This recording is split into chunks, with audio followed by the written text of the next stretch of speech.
Nous irons au Vescovat où des mesures de prévention des inondations vont être appliquées. Lors des dernières intempéries de novembre et décembre, plusieurs exploitations agricoles avaient été sinistrées. Un canal très polémique sera notamment nettoyé. Nous reviendrons. Ils sont donc une quinzaine, maraîchers ou arboriculteurs au Vescovat, ou à avoir subi de plein fouet les intempéries de ces dernières semaines. Leurs exploitations ont été inondées par la crue du Gaule. Un canal d'évacuation des eaux pluviales est notamment mis en cause pour son manque d'entretien. Les services de l'État ont proposé hier des mesures de curage préventif. On fait le point sur place avec Solange Graziagne et Pierre-Olivier Casabianca. Le Gaule est devenu une préoccupation constante pour ce maraîcher. Il a débordé de son lit 3 fois en 13 mois. Logique, un bouchon composé de bois mort et de sable, haut de 3 à 4 mètres, empêche le passage de l'eau. C'est le résultat des années d'abandon et de manque d'entretien des cours d'eau, hein, en général, en Corse. Aujourd'hui, on en arrive à ça.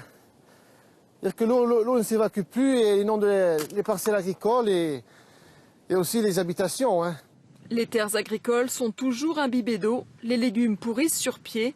Ce maraîcher a décidé d'abandonner certaines parcelles et cultures.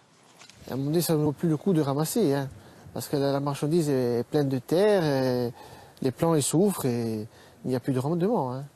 Cette problématique a été abordée hier soir à Vescovat ou en présence des services de l'État. Il sera possible d'intervenir dans le lit du Gaule avec des moyens mécanisables, mais ce sont les communautés de communes de la Marna Gaule et de la Cazinque qui devraient superviser les travaux. L'État peut accompagner l'action des collectivités, autoriser des travaux, y compris supportés par les riverains, par les propriétaires, mais l'État ne peut pas être le maître d'ouvrage, celui qui commande et qui fait réaliser les travaux. En tout cas, pas sur des cours d'eau non domaniaux. C'est la loi. À partir de janvier 2018, les communautés de communes devront prendre en charge la gestion des milieux aquatiques et la prévention des inondations. Nous allons organiser avec la collectivité territoriale dès le 17 janvier une réunion, j'espère fructueuse, de ces deux communautés pour lancer des opérations, puisqu'apparemment il n'y a pas de problématique d'autorisation, mais il y a une problématique de qui fait quoi. Autre défi, dégager un budget pour financer les travaux. Et on parle après.